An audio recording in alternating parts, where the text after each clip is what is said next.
ಎಲ್ಲರಿಗೂ ನಮಸ್ಕಾರ.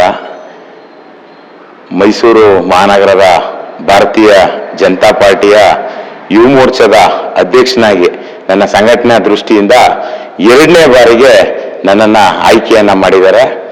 ಈ ಒಂದು ಆಯ್ಕೆಗೆ ಕಾರಣೀಭೂತರಾದಂಥ ಮೈಸೂರು ಮಹಾನಗರದ ಅಧ್ಯಕ್ಷರಾದಂಥ ಮತ್ತು ಮಾಜಿ ಶಾಸಕರು ಆದಂಥ ನಾಗೇಂದ್ರನವರು, ಸಂಸದರಾದಂಥ ಯದುವೀರ್ ಕೃಷ್ಣದತ್ತ ಚಾಮರಾಜ ಒಡೆಯರ್ ಅವರು, ನಮ್ಮ ಕೃಷ್ಣರಾಜ ಕ್ಷೇತ್ರದ ಶಾಸಕರಾದಂಥ ವತ್ಸಣ್ಣ ಅವರು ಹಾಗೂ ಭಾರತೀಯ ಜನತಾ ಪಾರ್ಟಿಯ ಎಲ್ಲ ಮುಖಂಡರುಗಳು, ನಮ್ಮ ಸಂದೇಶ್ ಸ್ವಾಮಿಯಣ್ಣವ್ರು ಇರ್ಬೋದು, ಕವೀಶ್ ಗೌಡ್ರು ಇರ್ಬೋದು, ಮೈವಿ ರವಿಶಂಕರ್ ಅವರು ಇರ್ಬೋದು, ಸಿದ್ದರಾಜಣ್ಣವ್ರು ಇರ್ಬೋದು, ಹಾಗೆ ಎಲ್ಲ ನಾಯಕರುಗಳು ಸೇರಿ ನನ್ನ ಇವತ್ತು ಕೋರ್ ಕಮಿಟಿಯಿಂದ ಆಯ್ಕೆಯನ್ನು ಮಾಡಿ ಮೈಸೂರು ಮಹಾನಗರದ ಭಾರತೀಯ ಜನತಾ ಪಾರ್ಟಿ ಯುವ ಮೋರ್ಚಾದ 2ನೇ ಬಾರಿಗೆ ಅಧ್ಯಕ್ಷನನ್ನಾಗಿ ಆಯ್ಕೆ ಮಾಡಿದ್ದಾರೆ.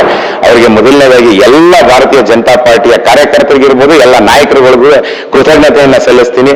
ಇವತ್ತೇನು ಸಂಘಟನೆ ದೃಷ್ಟಿಯಿಂದ ನನ್ನ 2ನೇ ಬಾರಿಗೆ ಆಯ್ಕೆಯನ್ನ ಮಾಡಿದರೆ ಅವರ ಆಯ್ಕೆ ಎಲ್ಲಿ ಯಾವುದೋ ಹುಸಿ ಆಗದೇ ಇರೋ ರೀತಿಯಲ್ಲಿ ಸಂಘಟನೆಯನ್ನ ಮಾಡ್ತೀನಿ ಅಂತಕ್ಕಂಥ ಮಾತನ್ನ ನಿಮ್ಮ ಮಾಧ್ಯಮದ ಮುಖಾಂತರ ನಾನು ಕೃತಜ್ಞತೆಯನ್ನು ಸಲ್ಲಿಸಲಿಕ್ಕೆ ಇಷ್ಟಪಡ್ತೀನಿ.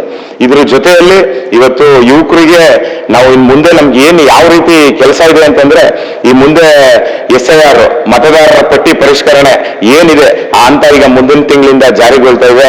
ಅದಕ್ಕೆ ಈ ನಮ್ಮ ಕಾರ್ಯಕರ್ತರು, ಯುವ ಮೋರ್ಚಾದ ಕಾರ್ಯಕರ್ತರು ಎಲ್ಲರೂ ಆ ಒಂದು ಪಟ್ಟಿಯ ಪರಿಷ್ಕರಣಾ ಕಾರ್ಯಕ್ರಮಕ್ಕೆ ನಾವೆಲ್ಲ ಭಾಗವಹಿಸಬೇಕು. ಏಕೆಂದ್ರೆ SIR ಇಂದ ಹಿಡಿದು ಇವತ್ತು ಇಡೀ ರಾಜ್ಯದಲ್ಲಿ ಒಂದು ಸರ್ಕಾರ ಬೀಳುವಂತ ಕೆಲಸವನ್ನ SIR ಇಂದ ಆಗ್ತಾ ಇದೆ. ಅದೇ ರೀತಿ ಕರ್ನಾಟಕದಲ್ಲೂ ಕೂಡ ನಾವು SIR ಪರಿಷ್ಕರಣೆಯಲ್ಲಿ ಪಾಲ್ಗೊಂಡು ನಾವೆಲ್ಲ ಮಾಡಿದ್ರೆ ಭಾರತೀಯ ಜನತಾ ಪಾರ್ಟಿ ಮುಂದಿನ ದಿನಗಳಲ್ಲಿ NDA ಸರ್ಕಾರ 2028ಕ್ಕೆ 150ಕ್ಕಿಂತ ಹೆಚ್ಚು ಸ್ಥಾನ ಬಂದು ನಾವು ಅಧಿಕಾರವನ್ನ ಮಾಡ್ಬೋದು. ಜನಕ್ಕೆ ಇವತ್ತು ಏನು ಅಭಿವೃದ್ಧಿಯನ್ನ ಕಾಣ್ತಾ ಇಲ್ಲ, ಇವತ್ತು ಆ ಒಂದು ಅಭಿವೃದ್ಧಿಯನ್ನ ಕೊಡ್ಬೋದು, ಜನರಿಗೆ ಮುಟ್ಟುವಂತ ಕೆಲಸವನ್ನ ಮಾಡ್ಬೋದು ಅಂತ ಮಾಡ್ಲಿಕ್ಕೋಸ್ಕರ SIR ಕಾರ್ಯಕ್ರಮಕ್ಕೆ ಎಲ್ಲ ಯುವ ಮೋರ್ಚಾದ ಕಾರ್ಯಕರ್ತರು ಭಾಗವಹಿಸಿ ಅದನ್ನ ಯಶಸ್ವಿ ಮಾಡಿ ಅಂತ ನಾನು ತಮ್ಮ ಮೂಲಕ ಕೇಳ್ಕೊಳ್ತೀನಿ. ಈಗ ನನ್ನ ಏನು ಆಯ್ಕೆಯನ್ನ ಮಾಡಿದರೆ ಇನ್ನು ಮುಂದಿನ ದಿನಗಳಲ್ಲಿ ಇವತ್ತು ವಾರ್ಡ್ ಮಟ್ಟದಲ್ಲಿ ಇರ್ಬೋದು, ಬೂತ್ ಮಟ್ಟದಲ್ಲಿ, ತಳಮಟ್ಟದಲ್ಲಿ ನಾವು ಕಾರ್ಯಕ್ರಮವನ್ನ ಕೊಡಬೇಕು.